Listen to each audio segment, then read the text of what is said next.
Très bon vendredi à toutes et à tous et bienvenue dans le journal de l'économie. C'est un nouveau numéro et c'est un plaisir de vous savoir au rendez-vous. Nous démarrons avec un aperçu du menu. Le Nigeria opte pour un budget record pour l'année 2018. Il est estimé à 8 600 milliards de naira.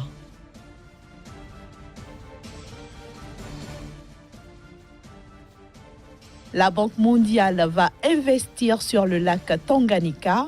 Objectif visé, améliorer les infrastructures de transport.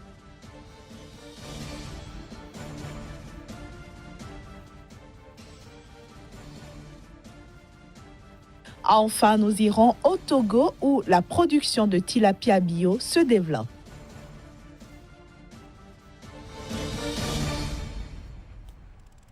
Le président nigérian Muhammadu Buhari a présenté cette semaine au Sénat un budget record de 8 600 milliards de naira, soit 20,8 milliards d'euros pour l'année 2018. L'objectif visé par ce budget est de booster la fragile et récente reprise économique du pays.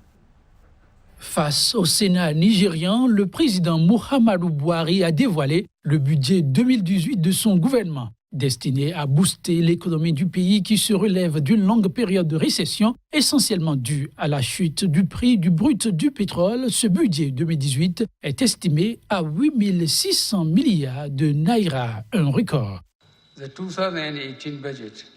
Le budget 2018 consolidera les réalisations des budgets précédents et mettra en œuvre le plan de relance et de croissance économique du Nigeria.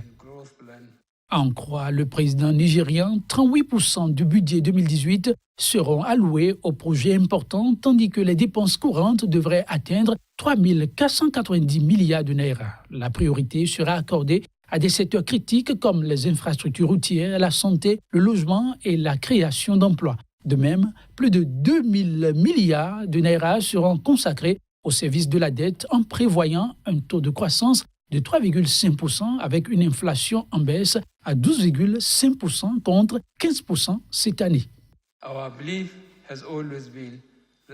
Notre conviction a toujours été que la solution la plus rapide et la plus facile n'est pas nécessairement la meilleure pour une nation aussi diverse que la nôtre. Nous avons pris le temps de créer une réponse équilibrée et équitable en gardant à l'esprit que seules les solutions nigérianes adaptées peuvent résoudre les problèmes uniques du Nigeria. Muhammadu Buhari exhortera enfin les parlementaires nigérians à soutenir l'action gouvernementale. À en juger par la reprise que nous voyons aujourd'hui, il est clair que nous avons pris les bonnes décisions. Mesdames et messieurs les membres de l'Assemblée nationale, je vous demande maintenant de continuer à soutenir nos politiques économiques afin de consolider et de soutenir le succès déjà obtenu. Nous ne pouvons tout simplement pas revenir en arrière. Notons que le budget 2018 du gouvernement nigérian est en hausse de 16% par rapport à celui approuvé en 2017. La Banque mondiale va mobiliser 600 millions de dollars pour financer un important projet destiné à améliorer les infrastructures de transport sur le lac Tanganyika. Ce projet permettra de faciliter le commerce en Afrique de l'Est et en Afrique centrale, tout en offrant une route alternative à la mer pour le Burundi, la Tanzanie, la Zambie et la République démocratique du Congo, qui sont les 4 pays riverains du lac Tanganyika. Les 600 millions de dollars vont contribuer à améliorer les ports de Bujumbura, Kigoma, de Mpulungu, également à l'achat de bateaux sophistiqués, ainsi qu'à la protection de la biodiversité du lac Tanganyika, sans oublier la construction du chemin de fer Dar es Salaam, Kigoma. Et puis la production de raisins pour la saison 2017-2018 en Afrique du Sud devrait tourner autour de 63 millions de cartons. Comparé au stock précédent, ce volume représente une baisse de 13%, mais il marque une amélioration par rapport à la moyenne quinquennale qui est de 57,9 millions de cartons. La baisse annoncée est liée à la sécheresse qui impactera le résultat de nombreuses régions du pays. Par contre, dans la vallée du fleuve Orange, par exemple, principale zone de culture, devrait voir la production augmenter légèrement par rapport à l'année dernière en se situant entre 21,5 et 22 millions de cartons.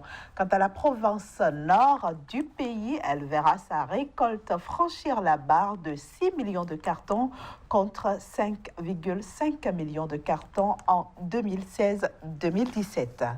Je le disais en titre, la production de tilapia bio au Togo devient une filière nationale qui promeut la consommation locale. Un microprojet démarré il y a quelques années dans le pays focalise justement à présent l'attention du peuple togolais. La production de tilapia bio vendue vivant au Togo est une réalité depuis quelques années. Les initiateurs du projet sont allés à l'école des professionnels de la filière au Ghana. On a fait venir des géniteurs du Ghana. Vous savez, eux, ils sont dedans il y a longtemps. Quand on dit géniteurs, c'est les reproducteurs. On les a fait venir du Ghana et on fait des productions sur place. On ramasse les larves qu'on essaie d'élever pour 3 bonnes semaines pour les amener aux alevins qui part après qu'on grossit juste pour avoir de grammages raisonnables. Et là, à partir de 10 grammes, nous les transférons sur le lac Togo, à Kwesi. Puis ça va là-bas pour 4-5 mois. Et puis on a la taille requise, on le relance sur le marché comme poisson marchand. Une soirée a été dédiée à la dégustation des tilapia produits au Togo. C'est un tilapia bio fait au Togo et je crois que c'est bon pour la consommation. J'ai vu la différence entre ce qui est dans le frigo et ce qui est en live, on dirait. La pisciculture et surtout la production de tilapia n'est pas sans difficulté. Nous sommes en train de chercher des voies et moyens pour ramener le prix des provandes, parce que c'est les provandes qui coûtent très cher. Les provandes coûtent 70% de coût de production.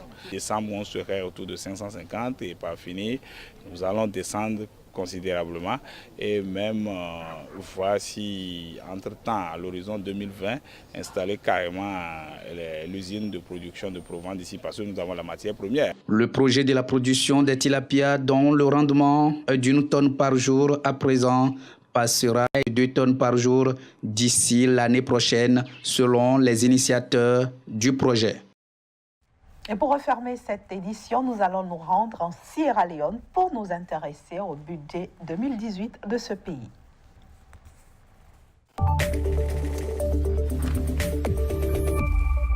Et bien sûr, c'est avec Casimir Pedro que nous allons parler de ce budget 2018 de la Sierra Leone. Bienvenue Casimir sur le journal de l'économie. Bonjour Inès. Alors, à quoi rime exactement la loi de finances 2018 en Sierra Leone ?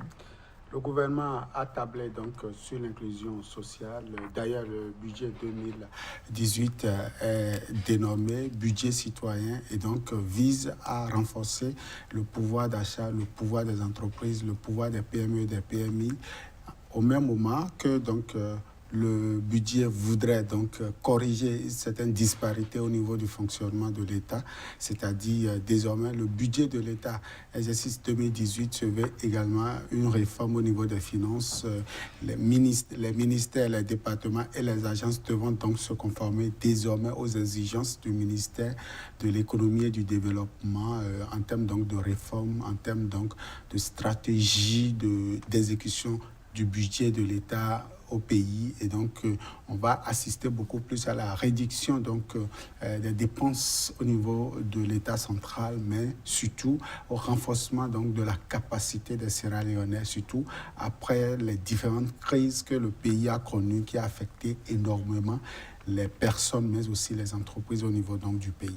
Alors, Casimir Pedro, on le sait, pour cette année 2017, le gouvernement sierra-léonais a pris beaucoup de mesures d'austérité. Qu'est-ce que cela a donné finalement ? Ça a permis au pays de se relancer parce que, vous le disiez tantôt, déjà en 2015, le pays a subi les contre-coups de la maladie à virus Ebola et donc ce qui a affecté énormément le pays avec les aides par-ci par-là. En 2016, c'est la crise financière qu'a connue le monde avec la chute du brut du pétrole où la Sierra Leone, pays d'extraction minière, n'a donc pas pu échapper donc à cette situation. Et donc 2 années consécutives qui ont marqué un pas décisif dans ce qu'on peut appeler la chute de l'économie donc du pays où le produit intérieur brut a chuté considérablement parce que la main-d'œuvre locale a été complètement défaillante. Et donc le gouvernement en 2017 a pris donc des mesures d'austérité pour relancer donc cette économie-là. 2017 s'achève donc avec beaucoup plus donc de mesures d'austérité au niveau de l'économie, au niveau du budget de l'État, exercice 2017, où quand même les PME, les PMI ont été beaucoup plus soutenus, ont donc vu l'État venir en aide donc à eux pour pouvoir relancer donc leur activité économique. Et donc 2017 s'achève avec les mesures d'austérité. Et je crois qu'en 2018, le gouvernement pourra compter donc sur ces PME, PMI pour pouvoir collecter les recettes, mais aussi transformer les produits locaux, notamment au niveau de l'agriculture, pour pouvoir relancer l'économie. On annonce également que le gouvernement, au cours de l'année 2018, pourra mettre un accent décisif sur le secteur de l'éducation. L'éducation ici qui peine surtout avec le taux d'alphabétisation un peu faible, ce qui n'augure pas d'un lendemain meilleur pour l'économie. Et donc voilà un peu quelques dispositions que le gouvernement est en train de prendre pour pouvoir relancer son économie. Que dire, Kazmi Pédior, que dit le rapport Doing Business 2018 de la Sierra Leone? Alors, le rapport Doing Business vient donc peint un peu la situation très peu reluisante, notamment au niveau de la création d'entreprises où le pays n'a pas pu marquer un pas décisif. Il faut déjà dire qu'avec un classement de 160 sur 190 pour le rapport Doing Business 2018, la Sierra Leone n'a pas pu obtenir grande chose. Le pays se situe entre la Guinée-Conakry et la Guinée équatoriale qui donc n'arrive donc pas à donner une certaine aisance à ce pays-là.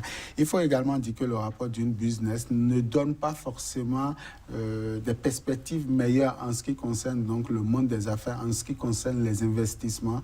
Cependant, il y a quand même beaucoup d'efforts en termes de construction d'infrastructures, notamment au niveau des routes qui seront donc apportées à partir de 2018 pour pouvoir relancer le secteur donc de la production agricole où les routes, l'aménagement des routes pourront donc drainer assez donc de flux au niveau de la capitale Freetown. Merci beaucoup, Kazmi Pédior.